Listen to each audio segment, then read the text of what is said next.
First ever factory outlet, Chandanagar, Mukunda Jewelers, opening soon. No making charges.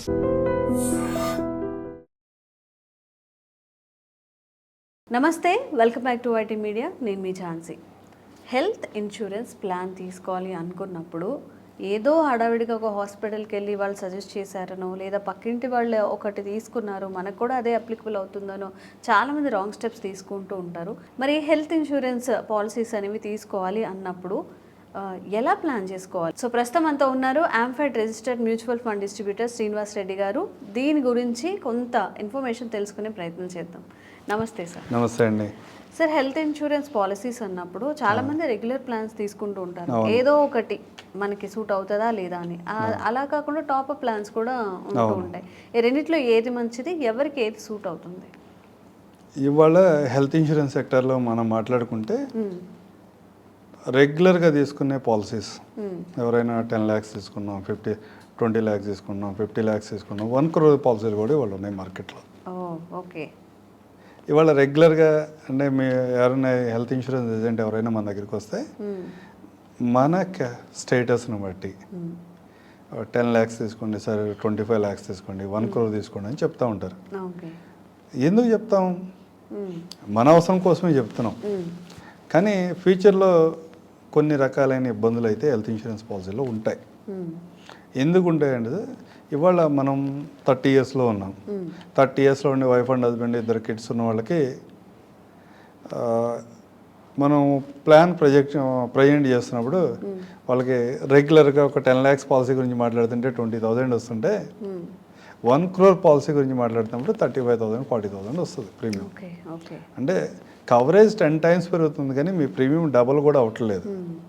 ఇలా ఉన్నప్పుడు చాలామంది పర్లేదు మనం 1 crore వెళ్ళిపోదాం.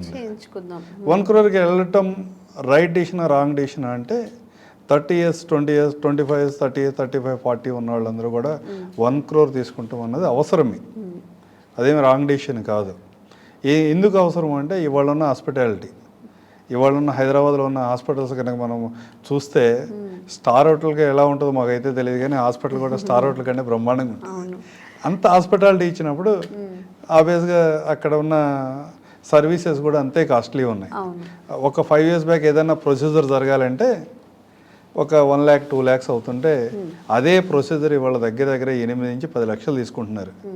నెక్స్ట్ 20 years 30 years తర్వాత ఏమవుతుందో చూడండి. దానికని 1 crore పాలసీ బెటరే. కానీ దాంతోపాటు నేను ఒక స్ట్రాటజీ చెప్తా, వినండి. ఒక 1 crore పాలసీ మీరు డైరెక్ట్గా తీసుకునే కన్నా ఒక 10 లక్షల రూపాయల పాలసీ రెగ్యులర్ పాలసీ తీసుకుని మిగతా 90 lakhs టాప్అప్గా తీసుకున్నట్టయితే మీరు 1 crore పాలసీకి పే చేసే కన్నా ఇదే ఒక 30% చీప్గా మనకు దొరుకుతుంది. 1 crore కవరేజ్ ఉంటుంది, కానీ 1 crore ఏదైతే మనం అమౌంట్ పే చేస్తామో దానికన్నా 30,000 తక్కువ పే చేస్తాం. ఈ ఆప్షన్ తీసుకుంటాం వల్ల దీంట్లో కొన్ని కంపెనీస్ అయితే బ్రహ్మాండమైన ఆప్షన్స్ ఇస్తున్నాయి. మీకు టాప్అప్ పాలసీ 1 crore ఉంది, 1 crore కాదు లైఫ్ టైంలో ఎప్పుడైనా సరే 1 crore కంటే ఎక్కువ అమౌంట్ ఏ క్లెయిమ్ వచ్చినా లైఫ్ టైంలో ఒకసారి ఇస్తా అని కూడా ప్రామిస్ చేస్తున్నాయి కొన్ని కంపెనీస్, చాలా కంపెనీస్. ఇట్లాంటి ఆప్షన్స్ ఉంటాయి. అసలు బేసిక్గా టాప్అప్ పాలసీ ఎందుకు తీసుకోవాలి అంటే ఇవాళ మార్కెట్లో చెప్తున్నా ఇంక్లూడ్ అవుతాయి, ఎక్స్క్లూడ్ అవుతాయి, ఇవన్నీ రెగ్యులర్ పాలసీస్ సమానంగానే ఉంటాయి, ఏమి ఇబ్బంది ఏం లేదు. కానీ ఇవాళ ఉన్న మిత్ ఏంటంటే చాలామందికి నేను 30 years అప్పుడు నేను పాలసీ తీసుకున్నా, ఈరోజు నాకు తక్కువ ప్రీమియంలో వచ్చింది, ఇదే ప్రీమియం లైఫ్ లాంగ్ ఉంటుందని చాలామంది అనుకుంటున్నారు.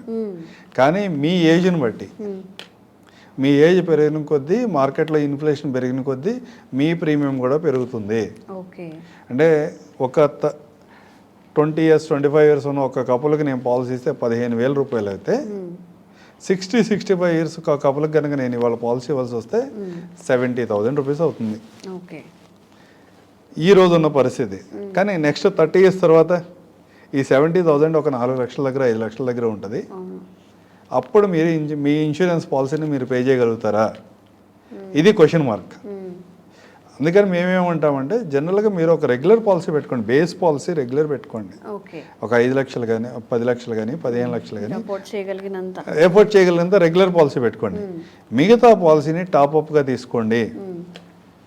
అంటే రెగ్యులర్ పాలసీకి టాప్ అప్ పాలసీకి తేడా ఏంటంటే మీరు రిటైర్మెంట్ ఫేస్కి వచ్చినప్పుడు లేదా 50s 60s రీచ్ అయ్యేవాటికి అప్పుడు కూడా మీకు హెల్త్ ఇన్సూరెన్స్ అవసరమే. 100% పాలసీ ఏదో ఒక పాలసీ అయితే ఉండాలి ఇవాళ ఉన్న కండిషన్లో. కానీ ఏమవుతుందంటే మీ 10 లక్షలు మీ 1 crore పాలసీ కనుక ఈరోజు మీరు 1 crore పాలసీ డైరెక్ట్గా తీసుకుని ఆ పాలసీని 60 years తర్వాత మీరు కంటిన్యూ చేయాలంటే దగ్గర మీ ప్రీమియం 4 నుంచి 5 లక్షలు అవుతుంది. ఇన్ఫ్లేషన్ క్యాలిక్యులేట్ చేసుకుంటే నెక్స్ట్ 30 years తర్వాత 4 లక్షలుగా అవుతున్నప్పుడు ఆ రోజు దాన్ని ఎఫర్ట్ చేయడం చాలా కష్టం అని అనిపిస్తుంది. కానీ ఇదే టాప్ అప్ పాలసీ మీకు 25%లోనే వస్తుంది. రెగ్యులర్ పాలసీకి ఏదైతే ప్రీమియం పే చేస్తున్నారో దాంట్లో 25%లోనే టాప్ అప్ పాలసీలు వచ్చే అవకాశం ఉంటుంది. ఈ రోజు కాస్ట్ కూడా అదే విధంగా ఉంది. ఏమవుతుంది అంటే ఇవాళ మనందరికీ కూడా 5 లక్షల రూపాయలు 10 లక్షల రూపాయలు చాలా పెద్ద అమౌంట్ మిడిల్ క్లాస్లో. కానీ ఒక 20 years తర్వాత 30 years తర్వాత అది కొంచెం తక్కువగా చాలా తక్కువ అమౌంట్ కదా. అంటే మనం పెట్టలేకపోయామా అప్పుడు ఆ రోజుకి వచ్చేపాటికి మీ 5 లక్షల రూపాయలు 10 లక్షల రూపాయలు మీరు ఓన్లీ టాప్ అప్ పాలసీనే ఉంది మీకు. ఆ రోజుకి వచ్చేపాటికి మీ ఆ టాప్ అప్ పాలసీని కనుక మీరు కంటిన్యూ చేసుకుంటూ ఉంటే ఇనీషియల్గా 5 లక్షలు 10 లక్షలు వస్తే మీరు పే చేసుకుంటారు. అది ఆ రోజుకి మీకు చిన్న అమౌంటే. మీ బియాండ్ ద లిమిట్స్ ఈ 10 లక్షలు దాటి వెళ్తున్నప్పుడు ఇన్సూరెన్స్ కంపెనీ మీ పాలసీలోకి వస్తుంది. అది కూడా అవసరమైతే. అంటే ఇన్సూరెన్స్ పాలసీలు తీసుకున్న వాళ్ళందరూ హాస్పిటల్ అడ్మిట్ అవ్వరుగా. అవసరమైతే మీ సేవింగ్స్ నుంచి ఆ 10 లక్షలు ఖర్చు పెట్టుకుంటారు, మిగతా rest of the amount insurance company pay చేస్తుంది. అవసరం లేదు అనుకోండి ఆ రెగ్యులర్ పాలసీ ఇన్స్టెడ్ ఆఫ్ మీరు 4 lakhs 5 lakhs పే చేసే కన్నా ఆ రోజున మీరు 40,000 50,000 లేకపోతే 1 lakh పే చేసి మీ పాలసీని కంటిన్యూ చేసే అవకాశం ఉంటుంది. బేసిక్గా దీంట్లో మేము చెప్పేదంటే ఈరోజు పాలసీని ఈరోజు ప్రీమియంతో మాత్రమే చూసి మీరు పాలసీ డెసిషన్ తీసుకోవద్దు. లాంగ్ టర్మ్లో ప్రీమియమ్స్ ఏ విధంగా మారుతాయి, ఆ విధంగా మారినప్పుడు దాన్ని మనం ఎఫర్ట్ చేయగలుగుతామా లేదా. ఎఫర్ట్ చేయాలి అంటే ఏదో విధంగా దాన్ని ఎఫర్ట్ చేయాలంటే మనం ఏ స్ట్రాటజీస్లో పాలసీ తీసుకుంటే బాగుంటుంది అనేది మీరు ప్రాపర్గా క్యాలిక్యులేట్ చేసుకుని దానికి తగ్గట్టుగా పాలసీలో ఉన్న కండిషన్స్ ఏంటి, ఏ సందర్భాల్లో మనకు ఉపయోగపడుతుంది అంటే ఉపయోగపడే సందర్భాల గురించి మీరు ఏం మాట్లాడవసరం ఆటోమేటిక్గా వస్తాయి. ఏ సందర్భాల్లో ఈ పాలసీ మనకు ఉపయోగపడదో పూర్తి వివరాలు తెలుసుకున్న తర్వాత మాత్రమే ఇలాంటి పాలసీస్లో ఇన్వెస్ట్మెంట్ చేయండి. ఓకే, సో ఎంత ఉంటుందన్నమాట. ఏదైనా ఒకటి తీసుకునేటప్పుడు ప్రాపర్గా ఒకరి దగ్గరికి వెళ్ళి సజెషన్ తీసుకొని ఏది తీసుకుంటే బాగుంటుంది అని ముందుకెళ్తే కొంచెం సేఫ్ జోన్లో కూడా ఉంటాము.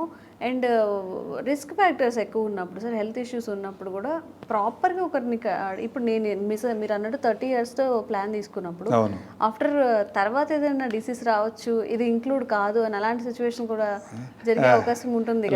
లేదండి, యాక్చువల్గా బేసిక్గా హెల్త్ ఇన్సూరెన్స్ కాన్సెప్ట్ ఏదైనా ఇన్సూరెన్స్ కాన్సెప్ట్ ఏంటంటే హెల్తీగా ఉన్నప్పుడు మనం పాలసీ ఇద్దాం, హెల్తీగా ఉన్నప్పుడు వాళ్ళని మన సిస్టంలో తీసుకుందాం, ఫ్యూచర్లో వాళ్ళకి ఏ ఇబ్బంది వచ్చినా కానీ మనం పే చేద్దాం అన్న కాన్సెప్టే ఇన్సూరెన్స్ వర్క్ చేస్తుంది. ఆల్రెడీ ఎగ్జిస్టింగ్ మనం తీసుకోకముందు అయితే ఏమన్నా ప్రాబ్లమ్స్ ఉన్నాయా, కొత్తగా వచ్చిన పాలసీస్లో వాటన్నిటిని మీ స్టేటస్ని డిస్క్లోజ్ చేస్తే దాన్ని బట్టి నేను పాలసీ ఇస్తున్నానా లేదా అనేది, కండిషనల్ పాలసీ ఇస్తున్నామా రెగ్యులర్ ఇస్తున్నామా మీకు ఇన్ఫార్మ్ చేస్తారు. దాన్ని బట్టి మీ ఫ్యూచర్లో ఏ ఇబ్బంది వచ్చినా కానీ వాళ్ళు కవర్ చేయాల్సిందే, with in the limits cover చేస్తారు. అట్లాగని చాలామందికి ఉన్న అపోహ ఏంటంటే ఈ పాలసీ తీసుకున్న తర్వాత నాకు ఏదైనా ఇబ్బంది వస్తే అది కవర్ అవుతుందా లేదా అని మాట్లాడతారు. అలాంటిది ఏముండదు. పాలసీ తీసుకునే ముందుకు మీరు హెల్తీగా ఉంటే చాలు. పాలసీ తీసుకున్న తర్వాత డౌన్ ద లైన్ ఎలాంటి ఇబ్బందులు వస్తాయో మనకేమీ తెలియదు కదా, దానికోసం ఆ అన్సర్టనిటీస్లో మన ఫైనాన్షియల్స్ దెబ్బతినకుండా ఉండటానికి మాత్రమే మనం హెల్త్ ఇన్సూరెన్స్ తీసుకున్నాం. 100% కవర్ చేస్తాయి companies. Okay okay, thank you sir. Thank you అండి.